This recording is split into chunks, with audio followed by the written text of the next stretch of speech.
The top comment is, "Oh, I thought a water buffalo was just a buffalo that is always around water. Had no idea they were fish." I don't think that's what it means. Well, this water buffalo is literally like crocodiling in the river. Okay, but how many crocodiles do you know are fish? There. There. You're not wrong.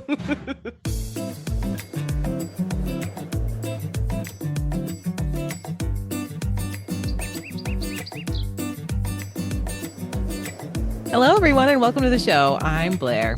And I'm Kirsten, and we are Mediocre content. content. And surrounded by cats as usual. Yes. It was We very love it. quiet for a while. Yeah. Yeah. In the Jinx- hour that we take to Jinx get likes ready. it when I'm on the phone or like talking to someone. I don't know why that is. The attention is diverted. Yeah. He thinks I'm not paying attention to him, so he can do whatever he wants. And Mhm.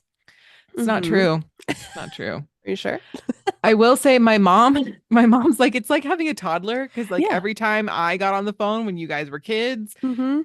you would inevitably need me for something. Absolutely. In fact, So it's you save up the needs for when she's until on the phone. that's right. And on the phone, needing to go somewhere, talking to someone. I mean, we've got priorities. Right. Oh my goodness. He's like, oh, okay. He's headbutting the microphone for Yeah. those of you who don't know and Yeah. cannot see the magic. He likes to hit his head against things. I think it causes micro concussions, but we'll see how it goes as he ages. Yeah, we're not concerned at all by the crazy eyes either. Yeah, it like sometimes all you hear is like a thud, and you're like, "Did you just hit your head on the kitchen table?" He's like, Ouch. "Yeah," and it felt good. Again, I will have more. We are not encouraging you to smack your head on things. Please don't do that. That's very No, dangerous and can cause concussions. that's right. I feel like that's a That's good right. segue into our disclaimer. All right. So we are not experts on anything. In this particular episode, we're talking about pottery, and I have taken three pottery classes and one in college. So just, take it with a grain of salt. I do the best Mm-hmm. I can. I don't know anything, like everything about this subject, but I am familiar with it. Um, we are the place to learn about things, but please make sure you do your own research because, like I just said, we don't know everything and we don't claim to know everything. Mm-hmm. We're just out here, Yes. talking into the void. That's what it feels like sometimes, for sure. Kirsten, tell me some good news, please. Oh, do I have good news? And it's about one of my favorite topics. Hockey. Um, yes. Mm. Hello, if you're new here, my name is Kirsten and I really enjoy the NHL and the AHL. So I have good Which hockey news. honestly, knowing you since college, that was not the sport I thought you were going to be into. Did you have Um, one that you thought I would have instead? I mean, if you count like ballet as a sport, because Okay, it is like incredibly difficult. fair.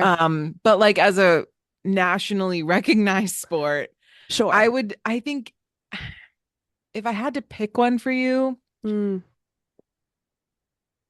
I don't I just didn't see you as much of a sport girl. Maybe like equestrian, I don't know, okay. because you did I like did. do that. I So I did don't do know. that.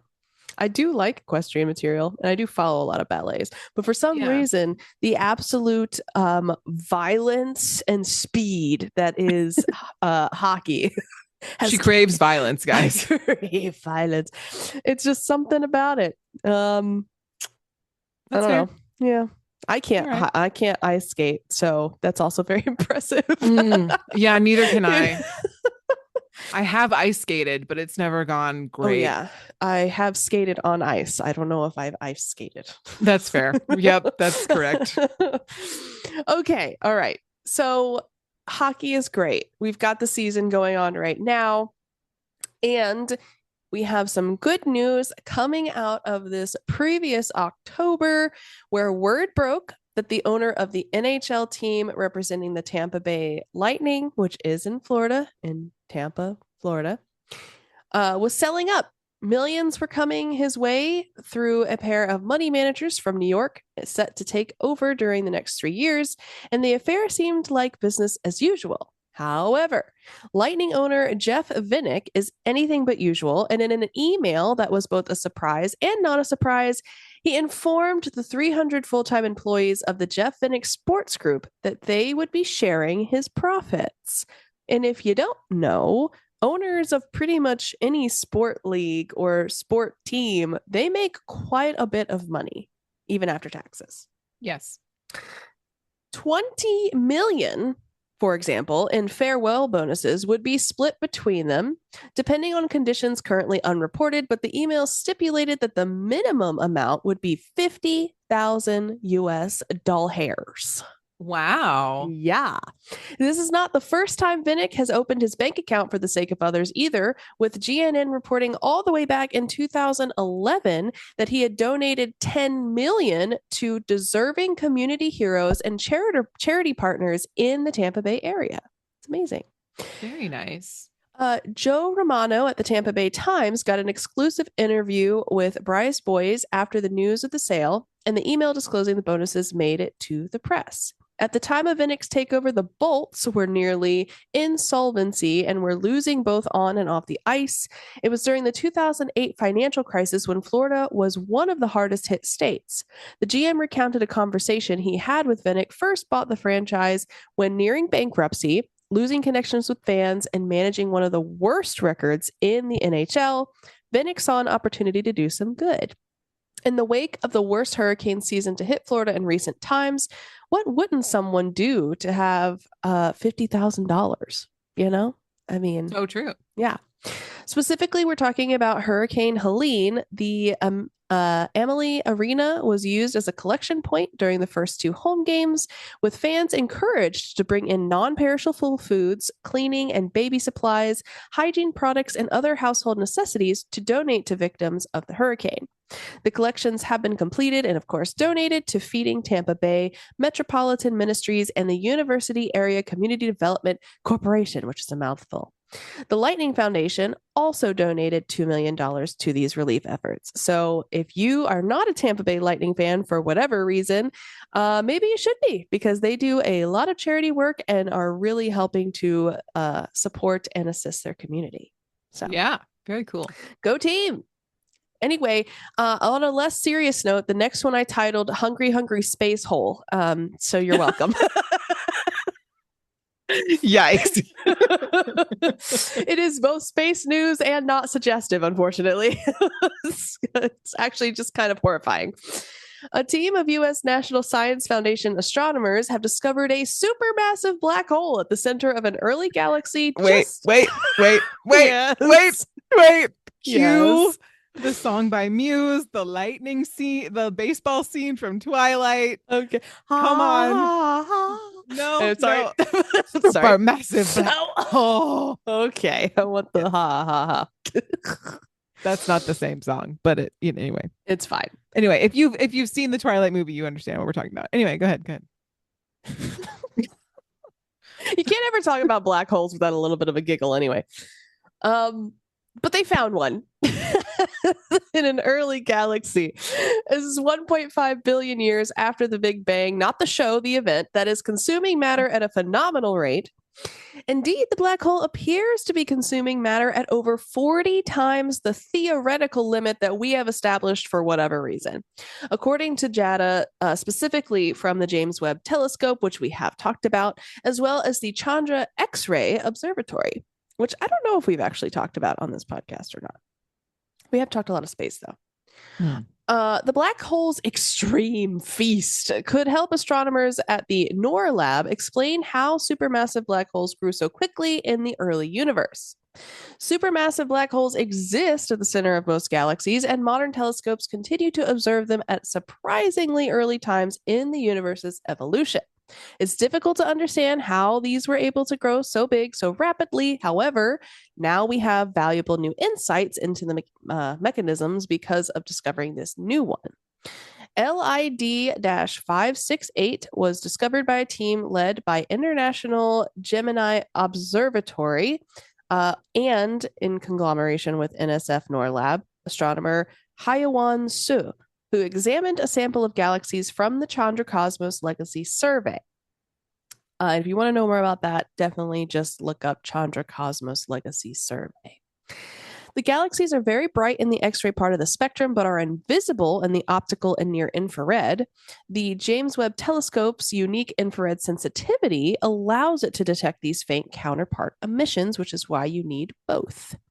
The black hole stood out within the sample for its intense X ray emission, but its exact position could not be determined from the X ray observations alone.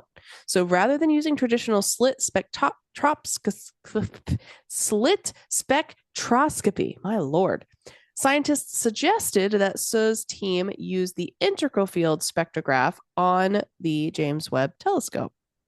This is an instrument that can get a spectrum for each pixel in the instrument's field of view rather than being limited to a narrow slice, which is helpful. They were able to view it and its surrounding region, leading to the unexpected discovery with powerful outflows of gases around the central black hole. And if you've never seen one of these, I would highly suggest looking it up. It's very cool. It is like a solid black hole, but around it, it has like these colorful fields that, I mean, the color has been imprinted on it with the X-ray and the photograph, but you can actually see the movement and the gases outlining the holes, and it's very cool. The speed and size of these outflows led the team to infer that it's a single episode of rapid accretion. Quote, this serendipitous result added a new dimension to our understanding of the system and opened up exciting avenues for investigation, end quote. And that is by Su. The Eddington limit relates to the maximum luminosity that a black hole can achieve, as well as how fast it can absorb the matter. And this is what we've been basing a lot of our research on and a lot of our previous black hole discoveries on. And this is such that its inward gravitational force and outward pressure generated from the heat of the compressed infalling matter remain completely in balance. When LID-568's luminosity was calculated to be so much higher than theoretically possible, the team knew, obviously, they found something remarkable in their data. These results provide new insights into the formation of supermassive black holes from the smaller holed, quote, seeds, this is what they call them, which current theories suggest arise either from the death of the universe's first stars or light seeds, or the direct collapse of gas clouds, which are considered heavy seeds. Until now, these theories lacked complete observational confirmation, and now with this discovery, we have it. If you're interested, this discovery was published in the paper in Nature Astronomy, so you are more than welcome to take a look at that and read up on it. It's pretty cool. It's also kind of terrifying to think that this thing is just out there eating the universe or whatever. But don't panic, I guess, is the end of that good news. I'm so glad I didn't panic. I'm so glad we didn't panic. And that's all I have. Wonderful. Yeah. Claps for Kirsten. Oh, snaps. You got to do the snaps. I don't even know if this microphone will pick up snaps because I got one of your snaps. Maybe. I don't know. I don't know. Your mic's too good. She's $20 off Amazon, so I don't really know what to tell you. She's carrying this podcast. That's what she's literally doing. Single-handedly. Single mom who works 2 jobs. Loves her kids and never stops. All right. Jinx is once again moving my monitor for fun. I kind of feel like you're in an earthquake, but I'm also trying not to think about it too much. It's not an earthquake. It's just Jinx because he likes the way the corner of the monitor feels against his cheek. Oh, he's scenting it. Great. Yeah. I don't know what to tell you. Yeah, I gotta cover this in my cat spit. Delicious. Gross. All right. So today we're going to talk about pottery, which is, in fact, one of the oldest and most widespread of the decorative arts, consisting of objects made of clay and hardened with heat. The objects made are commonly useful ones, which I believe there is a slight distinction. It just depends on who you talk to between pottery and ceramics. Okay. Ceramics typically refers to the pottery that is um or like clay made items that are useful, like Mm, for so like plates, cups, sure. silverware, or not silverware, but like eat, eating utensils, um that Yeah. kind of stuff. And like pottery is more for like um all right, I'm kicking Jinx off. Hold on 1 minute. His tail is like way too distracting. Hold on. You gotta, this is like, it's recorded, but why cut it out? It's too funny. Okay. So ceramics is like usable everyday items, and then pottery is also that, but it's more decorative. So like Mm, and I don't know, again, not an expert. I don't really know if that's true, but like for the intents and purposes of this particular article and like what where I got this information, they just refer to pottery as like an umbrella term for all of that stuff. Okay. fun. All right. So um first we're going to talk about clay. Mm-hmm. All right. Okay. Clay is the basic material of pottery. It has two distinctive characteristics. It's plastic, i.e., it can be molded and will retain shape. So, plastic in this particular sense is like we're using it as a descriptive term and not like the actual plastic that you're thinking of right now. Interesting. Is that the actual Um, definition of plastic? I believe so. That's crazy. Yeah. I didn't know that. Um, so pottery also, so it's moldable, but then once you put it under a high level of heat, it hardens and can form a brittle but otherwise virtually indestructible material that is not attacked by any of the agents that corrode metals or organic materials. And this is why we find a lot of pottery from like ancient civilizations still, Mm-hmm. because it's not like they heated it up under high heat and it's not going anywhere. Nice. Firing also protects the clay body against the effects of water. If a sun dried clay vessel is filled with water, it'll eventually collapse. But if it's heated, chemical changes will begin to take place around 900 degrees Fahrenheit or 500 degrees Celsius. Preclude Sorry. Kirsten's being attacked by her cat. Okay.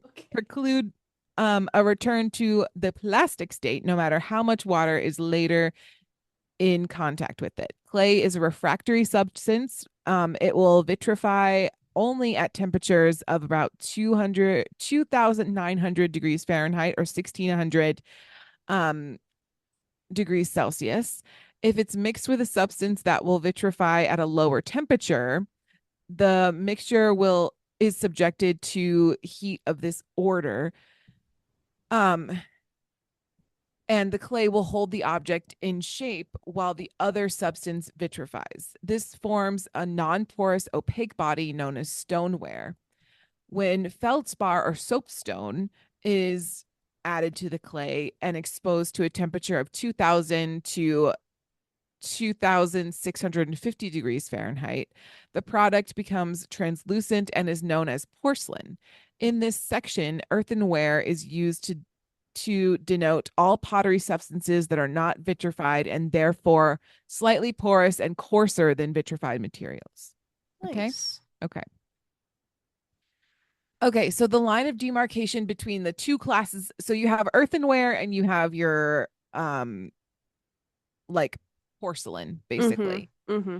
The line of demarcation between the two classes of vitrified material, which is stoneware and porcelain, is extremely vague. So, in the Western world, porcelain is usually defined as a translucent substance when held to the light. Most porcelain does have this property, and stoneware is regarded as partially vitrified material that's not translucent. The Chinese, on the other hand, define porcelain as a ceramic material that will give a ringing tone when tapped. Hmm. None of these definitions is completely satisfactory. For instance, some thinly potted stonewares are slightly translucent if they've been fired at a high temperature, whereas some Mm-hmm. heavily potted porcelains are opaque. So therefore, the application of the term is really just like whatever you want it to be. Because, like, think about a toilet. A toilet is porcelain, but it's definitely not. opaque, or it's definitely not translucent. I guess I've So never thought about that before. yeah. Anyway, so earthenware was the first kind of pottery made, dating back to about 900 year or 9,000 years. In the 21st century, it is widely used. The earthenware body varies in color from buff to dark red and from gray to black. The body can be covered and decorated with slip, which is a mixture of clay and water, which we'll talk about later. And it's like kind of a creamy consistency. Think about like buttercream, that kind of Mm-hmm. thing, if you're doing a cake situation. Except don't eat it. Don't, yeah, definitely don't do that. Gross. Um, Used for adhesive and casting as well as for decoration. With a clear glaze or with an opaque tin glaze. Tin glazed earthenware is usually called um majolica or delft. So we'll talk about that with decorative glazing a little bit. If the clear glazed earthenware body is a cream in color, it's called creamware. Much of the commercial earthenware produced beginning in the second half of the 20th century was heat and cold proof and could thus be used for cooking and freezing as well as for serving. Okay. Nice. Stoneware is our second type, really. And stoneware is very hard and although sometimes translucent, usually opaque, the color of the body varies considerably and can be red, brown, gray, white, or black. Um, Fine white stoneware was made in China as early as 1400 or yeah, 1400 BCE, which is the Shang dynasty. In Korea, stoneware was first made during the Silla dynasty in Japan during the 13th century.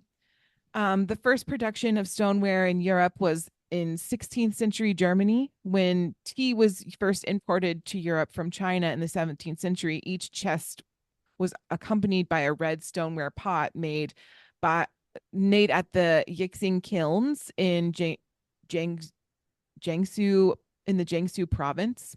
Mm-hmm. Mm-hmm. This ware was copied in Germany and the Netherlands and England. So at the end of the 17th century, English potters made salt glazed white stoneware that was regarded by them as a substitute for porcelain.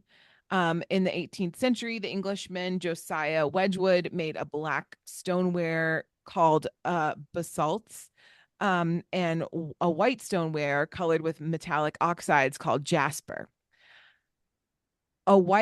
A fine white stoneware called ironstone china was introduced in England in the early 19th century, and in the 20th century, stoneware was used mostly by artist potters such as Bernard Leach and his followers. Nice. So I would venture to guess, I'm not 100% sure, that if you're in a pottery class right now, you're Mm-hmm. making stoneware. Right. I would say that as well. Yeah. All right, now porcelain.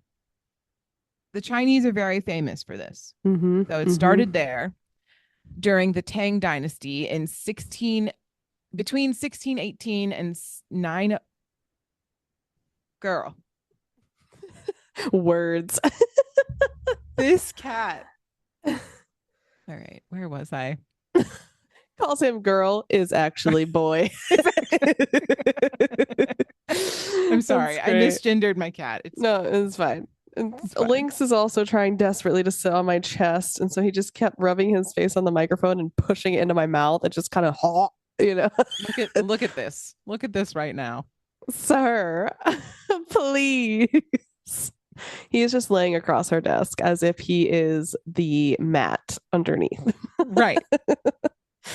I can't. Not even flat makes a terrible mat. I, 1 out of 10 stars. I don't know anyway, it's just something in the air today. they're wiling out. It was a full moon last night, so maybe that That's fair. Why didn't you had all day yesterday, son? all day. Just lay there, okay? Jesus. Just lay there. Just relax. I'm so glad he didn't panic. He's literally looking up at me like, huh, what's going on? And I'm just like, just literally just sit there. Just talking. Oh, it's a mess. All right. Cats. Where was I? Let's Porcelain. We're talking about Chinese porcelain. All right. So Porcelain was the first made in China during the Tang Dynasty between 1618 and 907 CE. So that was a long time ago. Mm-hmm. The kind most familiar in the West was not manufactured until the Yuan. Yuan, maybe. Yeah. Dynasty in 1279 to between 1279 and 1368 CE. It was made from kaolin, which is a white china clay, and patency of a feldspathic rock, also called china stone. Hmm. The latter being ground to a powder and mixed with the clay. During the firing, which took place at a temperature of about 2,650 degrees Fahrenheit, Ooh, the patency vitrified, while the refractory clay ensured that the vessel retained its shape. nice. In the medieval times, isolated specimens of Chinese porcelain found their way to Europe, where they were much prized, principally because of their translucency. European potters made numerous attempts to imitate them, and since at that time there was not an exact body of chemical and physical knowledge whereby the porcelain could be analyzed and then synthesized, experiments proceeded strictly by analogy. The only manufactured translucent substance then known was glass, and it was perhaps inevitable that glass made opaque with tin oxide, um, the German Mitch, milch glass or milk glass, for example, should have been used as a substitute Mm-hmm. Mm-hmm. for porcelain. My mom really likes milk glass. She Yeah, collects it's it. very It's a pretty. big popular thing. Yeah. The nature of glass, however, made it impossible to shape by any of the means used by the potter. The Mm-hmm. mixture of clay and ground glass was eventually tried. Porcelain made it in in this way resembles that of Chinese only superficially and is always termed soft or artificial porcelain. The date and place of the first attempt to make soft porcelain are debatable, but some Middle Eastern pottery of the 12th century was made from glazed material mixed with clay and is occasionally translucent. Much of the same formula was employed with a measure of success in Florence in about 1575 at workshops under the patronage of Duke Francisco de Medici. No further attempts of any kind appear to have been made until the mid 17th century when Claude and Francis Reverend, I probably didn't say that with the correct French enunciation, You're not French. um, It's fine. Paris importers of Dutch pottery um, were granted a monopoly of porcelain manufacture in France. It is not known whether they succeeded in making it or not, but certainly by the end of the 17th century, porcelain was being made in quantity, this time by a factory in St. Cloud near Paris. So, okay, really Yes, quickly. yes, So, is porcelain the same as bone china? we'll get there. Okay. We'll get there. Okay. You're getting there. Okay. All right. The secret of true or hard porcelain, similar to that of China, was not discovered until about 1707 in Ah, Saxony, when Infried Water von Sternhaus, nailed it. assisted by an alchemist called Johann Friedrich Jinks, I swear to God. I saw that. uh, Get your little toesies off of here, please. Thank you. no cat typing with the beans, please. All right. Um, okay. Johann Friedrich Böttger substituted ground feldspathic rock for the ground glass in the soft porcelain formula. Soft porcelain, always regarded as a substitute for hard porcelain, was progressively discontinued because it was uneconomic. Kiln wastage was excessive, occasionally rising to 9/10 of the total. The term soft and hard porcelain refer to the soft firing, so that's about 2200 degrees Fahrenheit, necessary for the first, and the hard firing, about 2650 degrees Fahrenheit, necessary for the second. By coincidence, they apply also to the physical properties of the two substances. For example, soft porcelain can be cut with a file, whereas hard porcelain can't. Mm-hmm. This is sometimes used as a test for the nature of the body. So if you're, and like soft porcelain is like less valuable, et cetera, et cetera. I see. So you just go at it with a file and pray. Allegedly. Okay. Allegedly. I will take my file to the antique shop at once. At once, post haste. Post haste. In the course of experiments in England during the 18th century, a type of soft porcelain was made in which bone ash, a calcium Ooh. phosphate made by roasting of bones of cattle and Oh. grinding them into a fine powder, so it's not vegan, guys, Ah. was added to the ground glass. Josiah Spode, the second later added his bone to ash to the true hard porcelain formula and the resulting body known as bone china So sorry I has asked. since become the standard English porcelain. So it's not from China. Bone china is like fancy British porcelain. No, it is Hard porcelain disgusting. is strong, but its vitreous nature causes it to chip fairly easily. And unless especially treated, it is usually tinged slightly with blue or gray. Bone china is slightly easier to manufacture. It is strong and does not chip easily. And the bone ash confers an ivory white appearance, widely regarded as desirable. Mm. Generally, bone china is most popular for the table services in England and the United States, while hard porcelain is preferred on the European continent. Now I feel like I will never be able to buy bone china again, knowing how Were you it's in the made. market for some? Because I mean, it's real pretty if you've never seen it. It's quite lovely. it is lovely. But at what cost? The cost of bones, literal bones. Jeez. Into the kiln. You know what? Actually, okay, I take that back. You know what I'm going to do? This is great. When I die, I'm going to have them grind my bones and make everyone a fancy set of plates, and they'll remember me forever. Great. I'm looking forward to my plate. Indeed. All right. Honestly, I feel like a plate, really? You don't want to eat off my plate? No. Would you rather sip No. coffee from a cup? Just a cup of Kirsten bones. Fancy.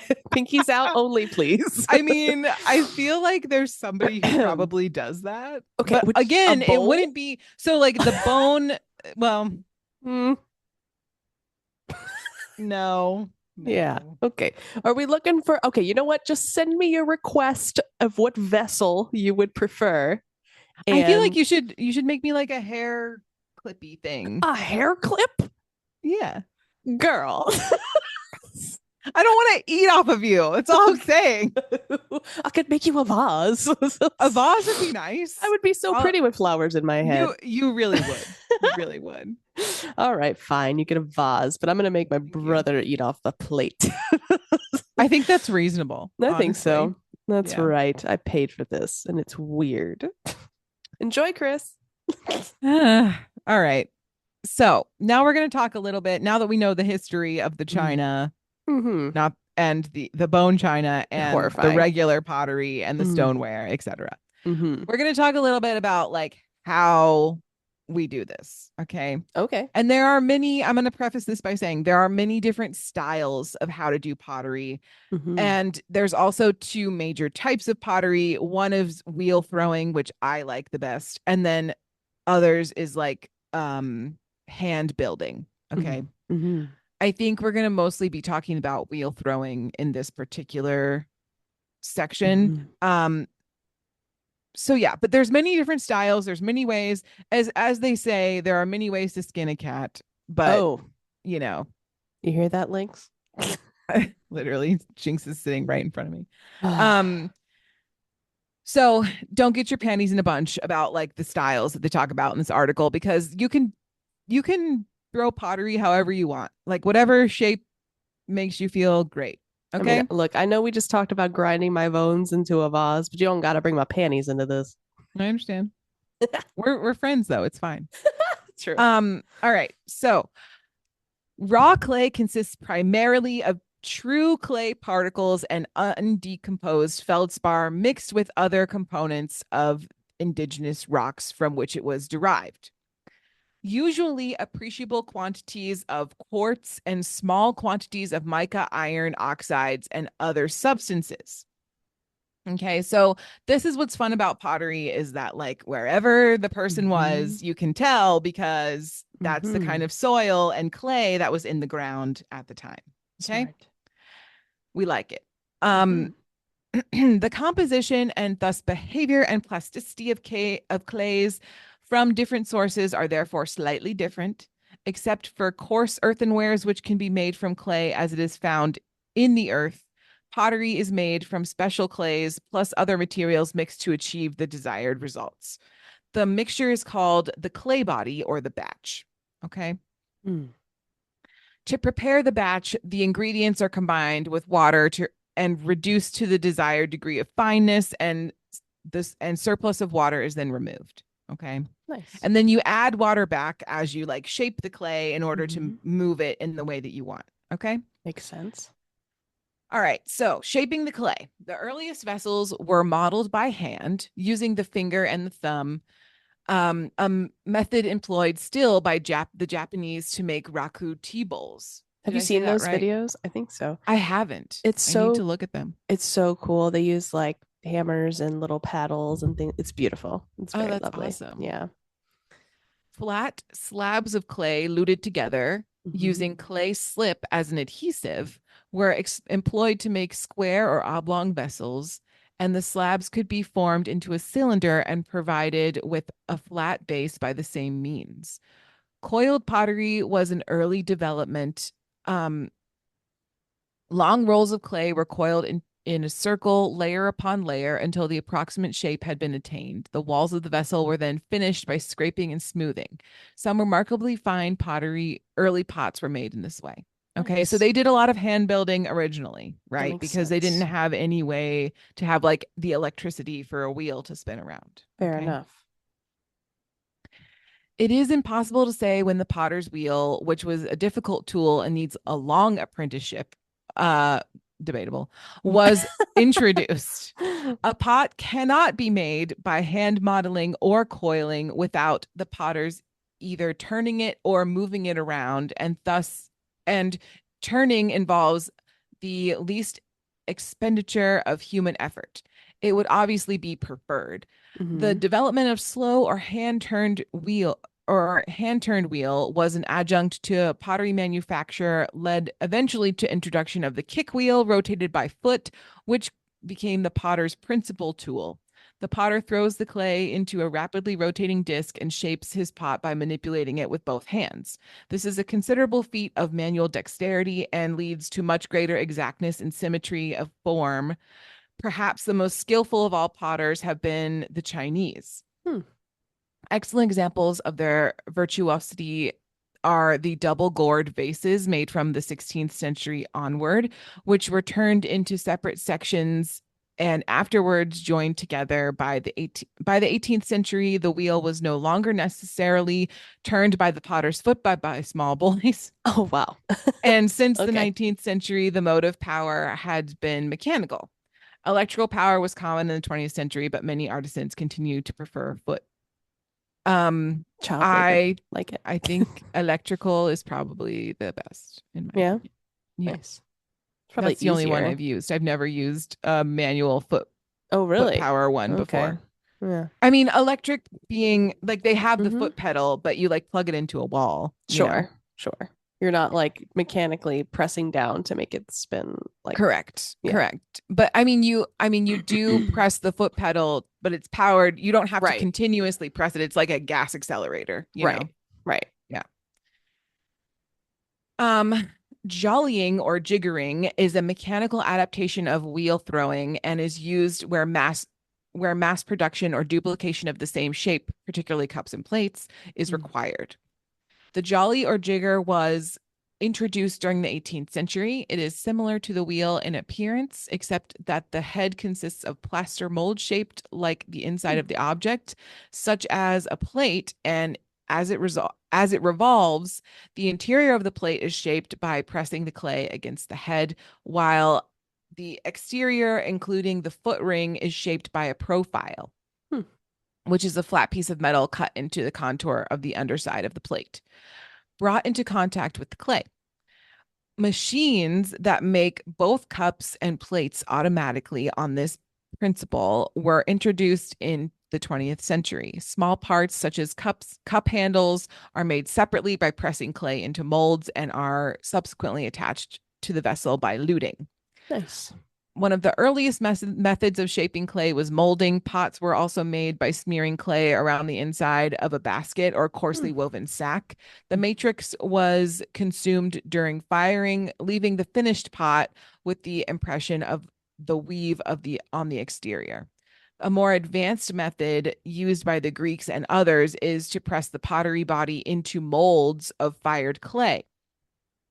Though the early molds were comparatively simple, they later became more complex, and a tendency best seen in those molds used for manufacture of the pottery figures. The unglazed earthenware figures of Tanagra, which is Central Greece, were first molded by hand, and then molds of whole figures were used. And finally, the components, arms, legs, heads, and torsos were all molded separately. And they're talking about a pot, not a person, just saying. Thank you for Um, clarifying. the pots were often regarded as interchangeable so that a variety of models could be constructed for a limited number of components. No improvement on this method of manufacture had been devised by the 20th century. The European porcelain factories made their figures in precisely the same way. Fancy. Plaster of Paris molds were introduced to Shepherdshire around about 1745. They enabled vessels to be cast in slip for when the slip was poured into a mold. The plaster absorbed the water from it, thus leaving a layer of clay on the surface of the mold. When Hmm. this layer had reached a sufficient length and thickness, the surplus slip was poured off, the cast removed and fired, and the mold used again. This method still in common use. I actually watch a girl on TikTok that uses those molds. Oh, neat. Yeah, to like pour it all in and you get to watch the whole process. And then when it Hmm. sets, it's like magically in the shape after she's poured out like everything. It's very Yeah, impressive. I it's like it. very cool. Yeah. My preferred method, I think, is just like wheel throwing and then firing it. I don't know. I've never done a pottery class, but it Hmm. always looks very fun. I would also like to say that she is not throwing clay violently around the room. It is No, physically on a wheel and it is called throwing. that is the verb. Yes. It's just Blair in the room, just I yeeting mean, that would clay. be really therapeutic, to be honest, but Probably. like, you know, Mm. do it. Yeah.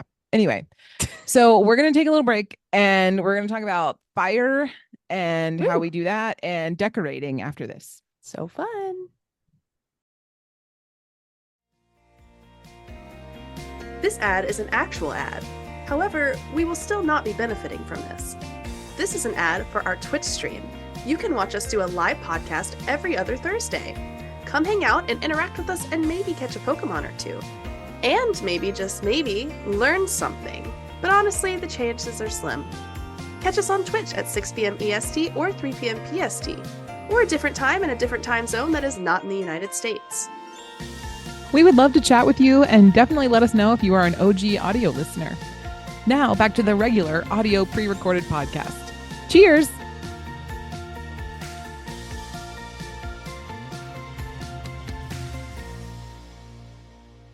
Also, don't forget to rate us 5 stars. Okay, now back to the pod. Welcome back.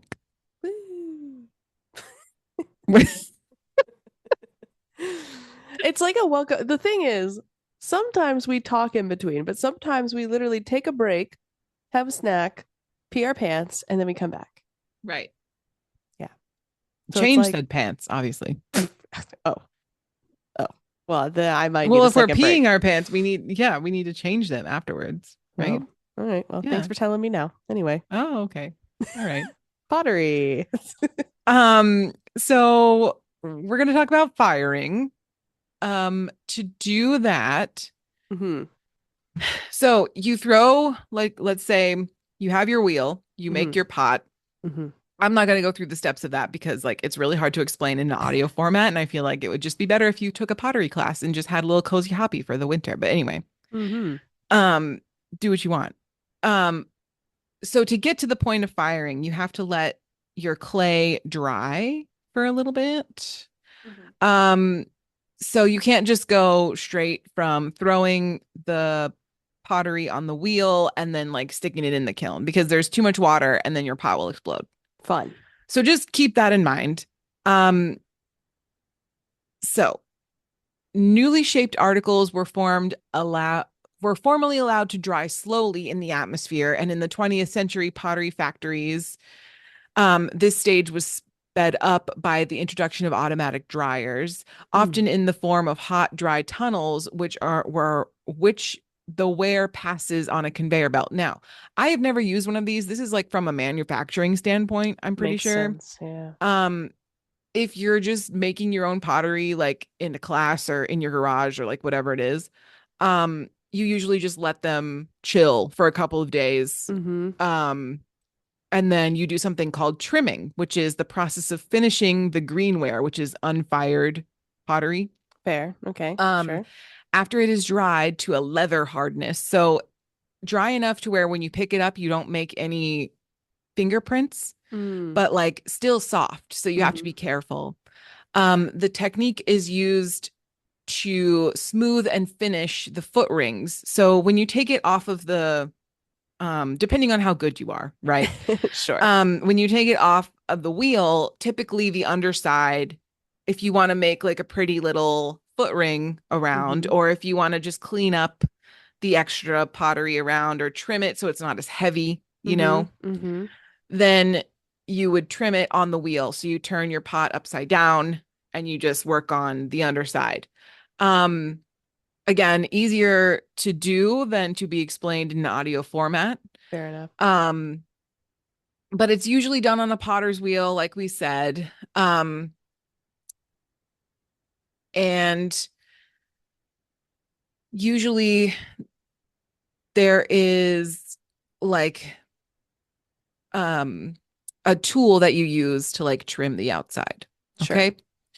The earliest vessels, which were sun-dried but not fired, could be used only for storing cereals, which is probably like grains and stuff, not like Mm-hmm. Cocoa Puffs. Um, Maybe. and similar dry materials. If a sun-dried clay vessel is filled with water, it absorbs that liquid and becomes soft again. So you can't, Right. use it for like, drinking glasses or something like that, right? Mm-hmm. Um, if it is heated, the chemical changes, which we kind of talked about, Mm-hmm. preclude a return to its plastic state, quote unquote. Mm-hmm. After thoroughly drying, the pottery is fired in a kiln. In early pottery making, the objects were simply stacked in a shallow depression or a hole in the ground, and then they built a fire over top. Makes And that sense. heat would seal, like make them Mm-hmm. go through the chemical change and seal them. Nice. Um, Later, coal or wood fire ovens became most universal, and in the 20th century, both gas and electricity were used as fuel, obviously. Many improvements were made in the design of intermittent kilns, in which the ware is stacked when cold and then raised to the desired temperature.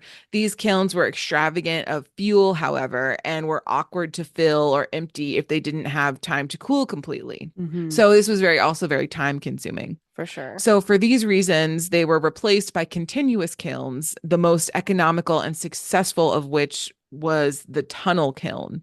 In these kilns, the wares were conveyed slowly from a comparatively cool region at the entrance to the full heat in the center. And as they neared the exit after firing, they cooled gradually. Smart. Again, I think that's more from like a For manufacturing sure. standpoint.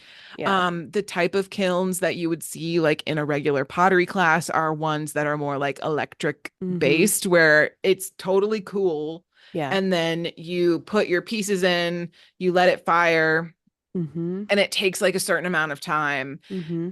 and then you turn it, like turns off, and then you have to let it cool for a certain amount of time, and Hmm. then you pull it out and it's done. And this can take, this is a process of like several days, right? Yeah, For like a regular person. right. Um, so yeah. Makes And there's sense. many Yeah. different kinds of kilns too. You can get like cool different, like depending on how you want to fire your pieces, there's like Hmm. different ways to do it, to create different results. And it's a whole science. This article was like 47 pages long. Woo. So like go look it up. There's much more detail if you're interested. Um, so yeah. Um, the atmosphere in the kiln at the time of firing, as well as the composition of the clay body, I think this is probably what I just said, determines the color of the fired earthenware pot. Iron is ubiquitous in earthenware clay, and under the usual firing conditions, it oxidizes, giving the color ranging from buff, which is like a light, Hmm. like skin color, to or I guess I should say like Caucasian skin color, Sure. to dark red according to the amount present. Hmm. In a reducing atmosphere, i.e., one where a limited supply of air causes the presence of carbon monoxide, the iron gives a color varying from gray to black, although the dark color may also occur as a result of the action of smoke. Both of the colors that result from iron in the clay can be seen in the black-topped vases of the pre-dynastic Egypt. Fancy. Yes, yes. Yeah. Even though it originated in China, the Oh yeah. Egyptians did some great pottery and Oh like yeah. they knew how to build things, i.e., the pyramids. So, Mm-hmm. you Mm-hmm. know, And like you said, it's the oldest, like one of the oldest pieces of right. anyone's history that we've ever found first in most cases, because it just Truly. Yeah. lasts so long. Right. Mm-hmm. The other thing I'll say, now we're going to talk about decorating. So we're going to transition. Some decorating happens before you fire, some you have to fire first and then decorate and then fire again. If you've ever been to one of those like pick and paint pottery places where you Yeah. like pick out a mug that's already been done and you paint it, Mm-hmm. those mugs have already been fired once and then you paint it and then they fire it again. Yeah. Or you can just like, I don't know. I've never actually done one of those before, but like, We have. It's fun. so do they fire it for you again or do you just take it home? Oh no, they fire it for you You again. again. Okay. Yeah. Yeah. That's what I thought. Okay. Yeah. You paint it with Right. the glazes that they have. Yeah. Right. Yeah. That's what Hmm. I thought. I wasn't sure. Yeah.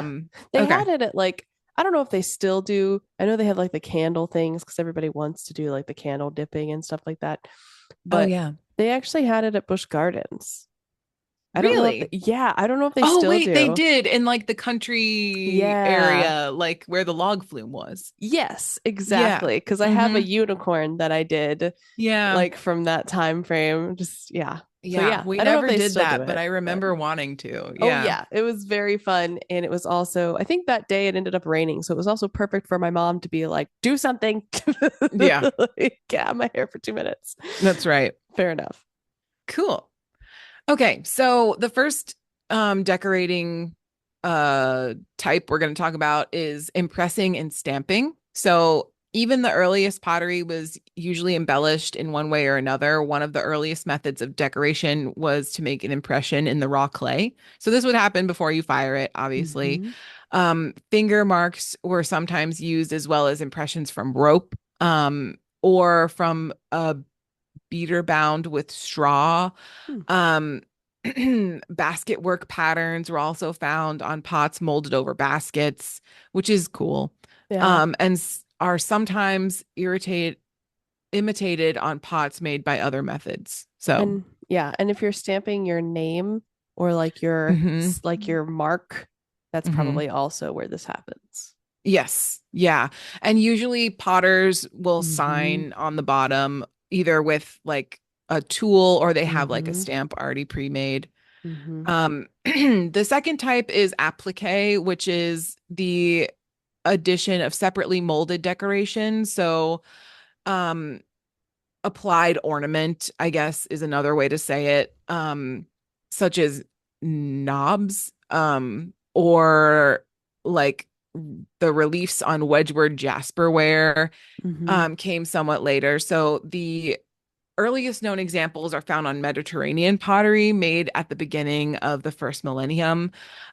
Raised designs are also produced by pressing out the wall of the vessel from the inside, as the Roman pottery known as terra sigilta, a technique that resembles a repousse method adopted by metal workers. Cute. So I would also think that this covers like applying a handle to a mug, that sort of Right. thing. Mm-hmm. So you have to do this thing called scoring Mm-hmm. the like, so say you're scoring a handle for a mug, you have to um take a fork or like whatever you Mm-hmm. want really Yeah. and draw a bunch of lines, um kind of make like a crisscross pattern, and that allows the handle to attach to the base of the mug part. They're like the main mug part. Yep. And it makes all the nice little particles of the clay stick together very nicely. We love that. So again, done prior to the first fire in most Yes. cases, In would be most my guess. cases. Yeah. Yeah, in most cases, because they need that Mm-hmm. adhesiveness. Okay, so then there's incising, graffito, carving, and piercing. That would be number three. So the earliest decoration was incised into raw clay with a pointed stick or with the thumbnail. So chevrons, with being a particularly common motif, incised designs on a dark body were sometimes filed or filled with lime, which effectively accents the decoration. Examples can be seen in some of the early work from Cyprus and in some comparatively modern work. Decoration engraved after its firing is much less usual, but the skillful and accomplished engraving on one fine Egyptian pot. Oh my gosh. Sorry. Jinx just like knocked something over. Okay. Of course. Scared me. Um, but the skillful and accomplished engraving on one fine Egyptian pot of the pre-dynastic period suggests that the practice may have been more frequent than was previously suggested. Originally, defects of body color suggested the use of slip, either white or colored, as a wash over the vessel before firing. A common mode of decoration is to incise a pattern through the slip, revealing the differently colored body beneath. A technique called stegop or graffito, which is scratched, where so graffito ware was produced by Islamic potters and became common through the Middle East. The 18th century scratched blue class of English white stoneware is decorated with graffito patterns, usually touched with blue. That sounds So nice. I've never done this particular procedure, but it seems pretty cool. Hmm. Yeah, Kirsten, you're gonna look that up for I me. am. That's good. I literally Perfect. was like, I gotta look that up. Slip carving is another technique that's kind of related to the graffito one. The clay body is covered with a thick coating of slip, which is carved out with a knife. And slip, just a reminder, is a little bit of watered down clay.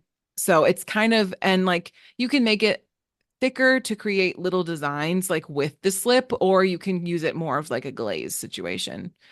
Um, which is carved out with a knife, leaving raised design in slip. Slip carving was done by Islamic and Chinese potters.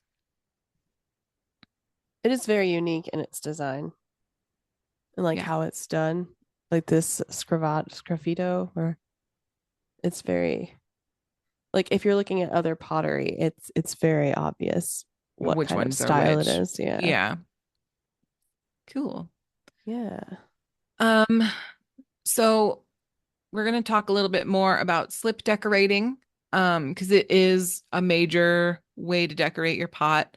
I've done that before, and the earliest forms of decoration in ancient Egypt, for example, were animal and scenic motifs painted on in white slip on a red body of clay, Nice. right?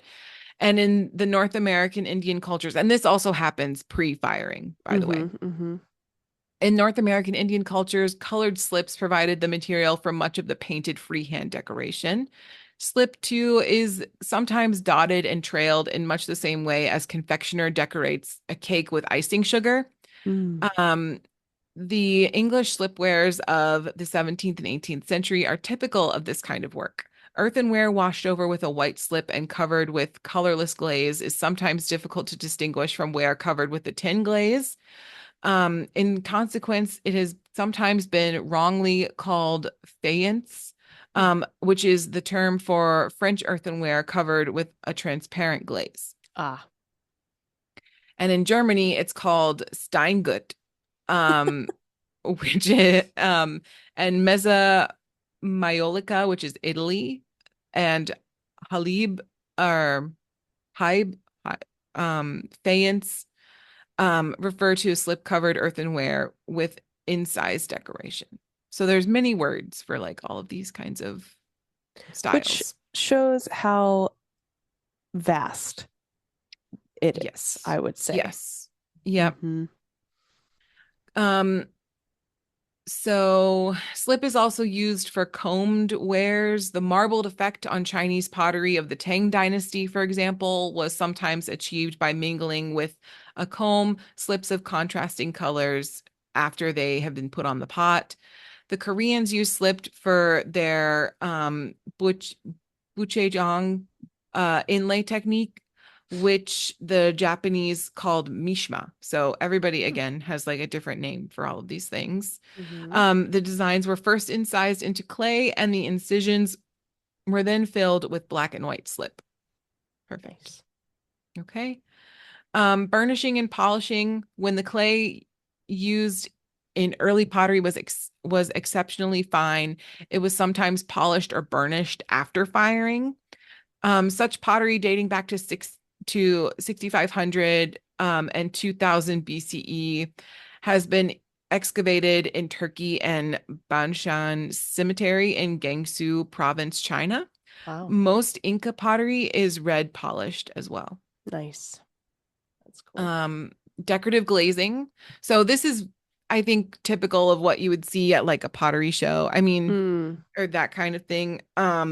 Decorative glazing is like early fired earthenware vessels held water, but because these vessels were slightly porous, the liquid percolated slowly into the outside where it evaporated and then cooling the contents of the vessel. Thus, the porosity of earthenware was and still is sometimes an advantage in hot countries. And the principle is still utilized in the 21st century in the construction of domestic milk and butter coolers and some food storage cupboards. Hmm. Porosity, however, had many disadvantages. The vessel could not be used for storing wine or milk. And to overcome the porosity, some people applied varnishes of one kind or another. Varnished pots were made, for example, in Fiji. The more advanced technique is glazing. The fired object was covered with a finely ground glass powder, often suspended in water, and was then fired again. During the firing, the fine particles covering the surface infused an amorphous glass-like layer, sealing the pores of the clay body. So smart though. So Yeah, smart. so smart. Um, when you have glazes, like my art teacher in college, Mm-hmm. she had like several different buckets, like just 5 gallon buckets filled with Mm-hmm. the glaze. Mm-hmm. And you had to like stir it up with like a paint stirrer because Yeah. it all like settles to the bottom because the sediment Mm-hmm. is like what creates the glass Mm-hmm. um glaze. Yeah. Um, Yeah. so it's really cool. The only thing I will say that if you're glazing something with a glaze like this, with that has like those glass elements, Mm-hmm. make sure you wipe the bottom of your pot off Mm-hmm. Mm-hmm. because then it will stick. Once it hardens, Mm-hmm. it will stick to the bottom of the kiln, and your pottery instructor will be super mad at you, and it will This- be kind of dangerous for everyone. That's lovely. I love that. I had a couple of pieces in my college ceramics class, like kind of melt down onto Perfect. shelf in the kiln, and Beautiful. she like popped it off for me and then like used a electric sander to like sand it down. So that was really nice of her because otherwise I would not have been able to use it because it would be too sharp and dangerous. Hmm. Um, but it kind of looks a little janky. So just avoid it at all costs, okay? I think normally what they do is they just use a sponge and just gently wipe away the glaze on Yes, the when it's area. wet. When it's Right. wet. Yeah. Right. No, that's true. Just be Yes. careful, people. Yeah. It's wild out there. In the pottery business. It really is. Okay. So, except for tin glazed wares, earthenware's glaze was added to the biscuit clay body, which was then fired a second time at a lower temperature. Soft porcelain glaze was always applied in this way. Hard porcelain glaze was usually, and stoneware salt glaze always, fired at the same time as the raw clay body at the same high temperature. So, glazes, you're always going to glaze the or fire the pot and the glaze at the same time. You're never gonna like fire the pot and then put the glaze on. Mm-hmm. Mm-hmm. Most likely. Mostly, yeah. Mostly, yeah. So basically there are four principal kinds of glazes. Feldspathic, lead, tin, and salt. Now I'm imagining the lead kind we probably don't want to deal with, but that's Especially if just you're trying me. to eat off of it. Yeah, right. So Like like when I I make don't my really bone know. china. I imagine right, Right. right. So I imagine the lead ones are probably not As as common? fashionable Yeah. currently, but you also need to be aware if you're like antiquing for Right. pottery, Mm-hmm. test that for lead. Okay. Probably. And if it has lead, don't eat off of it. That's correct. I think anything after I looked it up one time because we have these beautiful handmade plates Mm. that my grandmother passed down from me like to Mm-hmm. me Mm-hmm. because she bought them in Italy and they're all like ceramically handmade. They're beautiful and I love them so much. But I like kind of freaked out for a second because she bought them what I would assume would be like kind of in the 70s because that's Mm-hmm. when they lived there. Mm-hmm. And I was like, oh my God, are these made like before they like outlawed lead in pottery? And so I got like a little lead testing kit and everything. But I looked it up and typically everything after like 1960s, Mm-hmm. typically, give or take, Mm-hmm. are usually fine, but just, you can't ever be too sure. And it's easy to get like a lead testing kit and like wipe it on there. So just do Yeah. that. Yeah. Also, just use the fine china. Also Is that. the end of the story. Right. If you can use the Right. fine china daily, use it because it's beautiful and it's sad not to use something so beautiful. Right. Side tangent. Totally. Totally. All right. And then there's painting, which I think is pretty Hmm. cool. Everybody Hmm. kind of knows it's like a pick and paint For sure. situation, For sure. right? Um, the earliest pottery colors appear to have been achieved by slips stained with various metallic oxides. At first, these were undoubtedly oxides that occurred naturally in the clay. Later, they were added from other sources. Until the 19th century, when pottery colors began to be manufactured on an industrial scale, the oxides commonly used in those of tin, cobalt, copper, iron, manganese, and antimony, antimony, yikes. Tin oxide supplied a That's a hard useful word. white, which was also used in making tin glazes and occasionally for painting. Cobalt blue, ranging in color from grayish blue to pure sapphire, was widely used in East Asia and Europe for blue and white porcelain wares. Cupric oxide gives a distinctive series of blues, cuprous oxide in a series of greens, and in the presence of excess of monoxide, which the Chinese achieved by throwing wet wood into the kiln, cupric oxide yields a bluish red. Hmm. This particular color is known as reduced copper, and the kiln is said to have a reducing atmosphere. The colors obtained from ferric iron range from pale yellow to black, the most important being slightly red orange, orange red, red orange, referred to as iron red. Ferrous iron yields green that can be seen as its best on a Chinese celadon wares. Manganese gives colors varying from bright red, purple, similar to the permanganate of potash, or a dark purplish brown that can be used almost black. All right. So then we move on to transfer printing. The transfer print made from copper plate was first used in England in the 18th century. In the 20th century, transfers from copper plate were in common use for commercial wares as well as lithographic and other processes such as silkscreen printing, which consists of rubbing the color through a patterned screen of textile material. Combinations of hand painted and transfer decorations were often used. The outline or other part of the decoration was applied with a transfer print, and then parts of the design, such as leaves, flowers, clothing, or water, were painted in. Fancy. So I've used my art teacher in college had transfer paper that we could Mm-hmm. use, and she had like plenty of designs and stuff that we could use. And Mm-hmm. basically, you take your pre-fired pot, Mm-hmm. you cut out what you want Mm-hmm. in terms of design, and it's kind of like parchment paper. Basically, Yeah. that's what it kind Yeah. of seems like.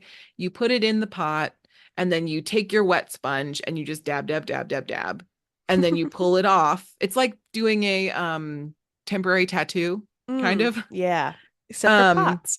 Except for pots, you pull it off and then you glaze, and then it's fine. Cute. Yeah, Love cute. that. We liked it too. And It's easy if you're it's not an very easy. artist. Totally. Totally. And you just want to put a design on it. Yeah. All right. And then we're going to talk about marking, which we kind of touched on a little bit earlier. Most porcelain and much earthenware bears marks or devices for the purpose of identification.